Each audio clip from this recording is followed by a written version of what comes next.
Álvaro Rosero. ¡Vete a tu recámara, pero ya! El show de la papaya. El programa de opinión, entretenimiento, información y música más influyente de la radio. Desde la cabina de Exa FM en Quito, Ecuador, para el mundo entero. El show de la papaya. Buenos días. Échale, chamacos. Te deseamos un extraordinario día, un extraordinario mes, que este sea un mes maravilloso para el país. Hoy me despierto con una especial oración pidiéndole a Dios por nuestro país para que tengamos como ciudadanos la claridad de tomar la decisión que mejor nos conviene, la decisión que nos va a permitir continuar y fruto de continuar y trabajar, salir adelante y superar los enormes problemas que tiene el país. Hoy te deseo de todo corazón que esa luz también te llegue a ti y que tomemos, insisto, ya todos como sociedad la decisión correcta este 13 de abril y que comience finalmente a construirse un camino cierto, certero, para resolver problemas que hoy están claros, finalmente, suficientemente diagnosticados y que probablemente tenemos a las puertas, a nuestro alcance, también finalmente, varios hechos que podrían constituir soluciones, alianzas internacionales, fundamentalmente para superar el problema tanto de la inseguridad como impulsar la economía. Creo que esto es vital. Así que abril sea el mejor mes posible para todo el Ecuador. 9:16, es el show de la papaya. Comenzamos y hablando de problemas, efectivamente el problema de la inseguridad es el principal. Para muchos, no me refiero a encuestas, me refiero a lo que estamos viviendo y a lo que constituyen limitantes para que podamos desarrollar otros aspectos. Y la inseguridad tiene un punto de partida, tiene un origen, y este origen hay que verlo con la suficiente perspectiva. Ha sido un tema de campaña desde la anterior, cuando el presidente Noboa resulta electo, él le prestó atención a este tema. Fue parte del debate. Entonces, para el debate del 2023 habían dos posiciones totalmente contrapuestas. La del presidente Noboa, que se comprometía a eliminar la tabla de consumo de drogas, y que finalmente, por supuesto, y lo hizo como entre sus primeras acciones de gobierno. Y para el 2023, repito, la candidata Luisa González, que más bien hablaba de las bondades de la existencia de esta tabla. Para esta campaña de hoy, la que estamos viviendo, el presidente insistió una vez más en el debate a su rival de si retomaría la tabla porque ha sido eliminada por su gobierno. Ella respondió que no. Sus conceptos, sin embargo, son los que dieron origen a esta tabla. Y los que dieron origen a esta tabla en 2013, durante el gobierno de Rafael Correa, que ella dijo que era el suyo, probablemente tenían que ver con una serie de expectativas y de realidades de otras partes del mundo, de intentar establecer mecanismos por los cuales se ataque de otra forma, desde otra óptica y con otra visión, un problema que en efecto también es de salud pública, el consumo de drogas. Y establecer una tabla que en realidad lo que es determinar las cantidades máximas que puede portar una persona sin que esto constituya un delito por el cual lo puedan encarcelar.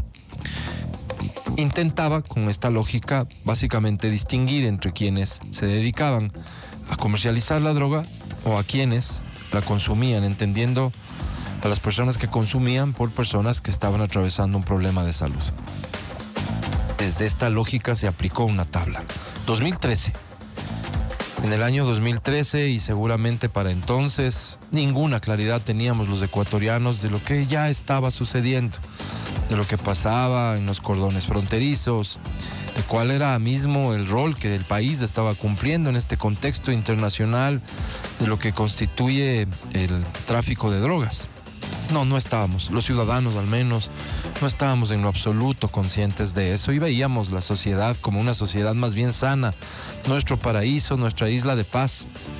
Y estas políticas de avanzadas, si se quiere, con este criterio social, sobre todo, eran bien vistas y empujadas por distintos sectores. Estoy seguro que no habrán faltado aquellos que expresaron su preocupación o que alcanzaron a ver en cambio lo que para un país como el nuestro, atravesando el proceso que innegablemente ya atravesaba, aunque no lo supiéramos, el riesgo que constituía. El riesgo que al final vimos que fue realmente el efecto directo de la aplicación de esta tabla de umbrales de drogas. En el 2013 se toma esta decisión que es finalmente, esta tabla que es finalmente eliminada apenas cuando gana el presidente Noboa. Una vigencia de más de 10 años. 2013, más de 10 años. Pero increíblemente, en el 2015, el mismo gobierno que aprobó la tabla ya tenía un diagnóstico claro de lo que su vigencia le estaba provocando al país. Y digo increíblemente porque ante lo que voy a compartir contigo, lo lógico habría sido que sea ese mismo gobierno el que revisara la tabla y la eliminara. Porque si bien podría existir un propósito, repito,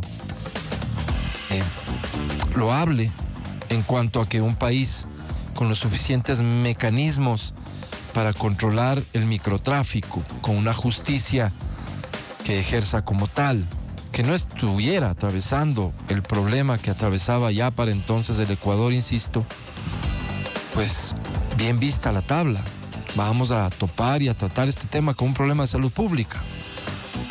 Pero para un país que se estaba convirtiendo en ese momento en el principal país para el paso de la droga que sale al mundo, y que como era lógico pensar, esa droga no solamente estaba de paso, sino que se iba quedando y cada vez se quedaba más. Establecer este mecanismo provocaba justamente que el microtráfico crezca de la forma en que creció, con las consecuencias gravísimas que hoy vivimos. Porque entonces los territorios en disputa son territorios justamente de negocio, de este lamentable negocio, y que deriva en otro tipo de industrias del delito. Para el 2015, el entonces presidente Rafael Correa, en una sabatina, ya advertía lo que era la tabla de drogas. La pregunta es, ¿y por qué se mantuvo la tabla de drogas si el diagnóstico estaba tan claro para ellos?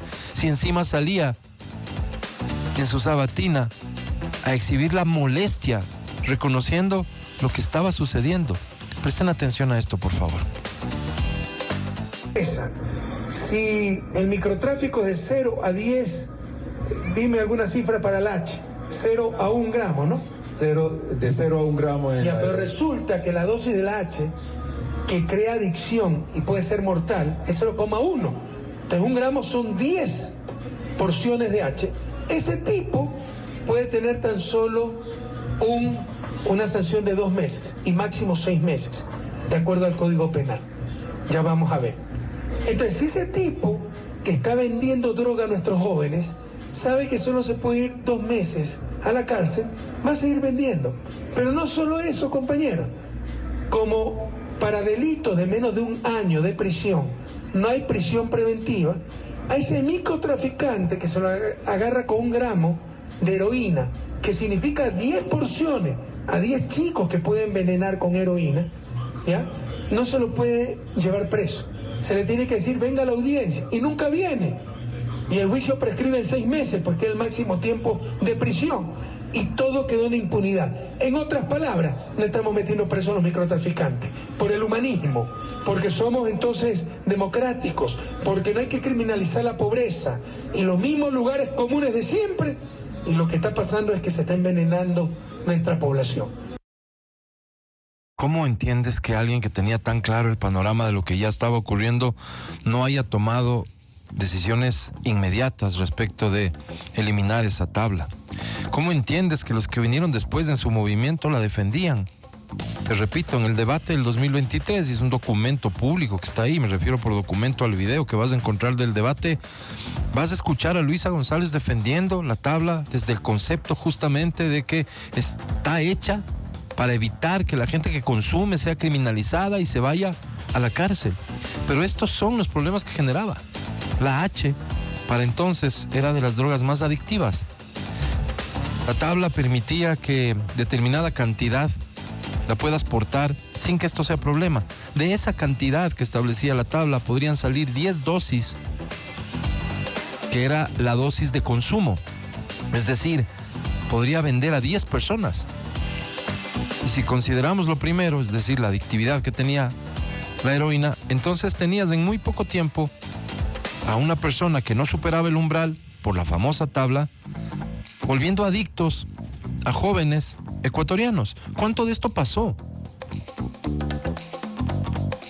Uno, entiendo que como gobernante se puede equivocar en tomar decisiones en políticas públicas. Y lo correcto, independientemente del manejo comunicacional que se tenga, quiero decir con esto que no sales a reconocer públicamente, los políticos no están hechos de eso, a reconocer me equivoqué y vamos a corregir, no, pero lo haces. Intentas que el error pase desapercibido, ok, pero corriges. Peor si se trata de la gravedad de la que se trata. Lo siguiente después de esto fue intentar hacer cambios en el Código Penal para lo que a él le preocupaba, poder encarcelar a los microtraficantes. Pues la realidad en el país es que no podemos encarcelar a nadie. Y cuando la policía o los militares los capturan, están libres al poco tiempo. Esa es la realidad, esa es la herencia. El punto de partida, en mucho, seguramente no en todo, en mucho, esa bendita tabla. Tabla que ya no existe, de acuerdo. ¿Por decisión de quién? Hay que acordarse. El presidente Noboa. Que hoy los problemas son de otras dimensiones, por supuesto, pero lo fundamental, a menos de 2 semanas de una elección, es que consideremos estas cosas. Porque hoy se presentan como los salvadores, los que tienen la fórmula de la solución para todos los problemas que ellos mismos generaron, 1 y 2, respecto de los cuales decidieron no hacer nada. Es increíble, de su propia boca. Acabas de escuchar la claridad que tenía para el 2015 de lo que había provocado la tabla. Ahí la dejaron. Tuvo que llegar el presidente Noboa a eliminarla. Bueno, 9:27, este es el show de la papaya. Comenzamos, buenos días. En vivo desde la cabina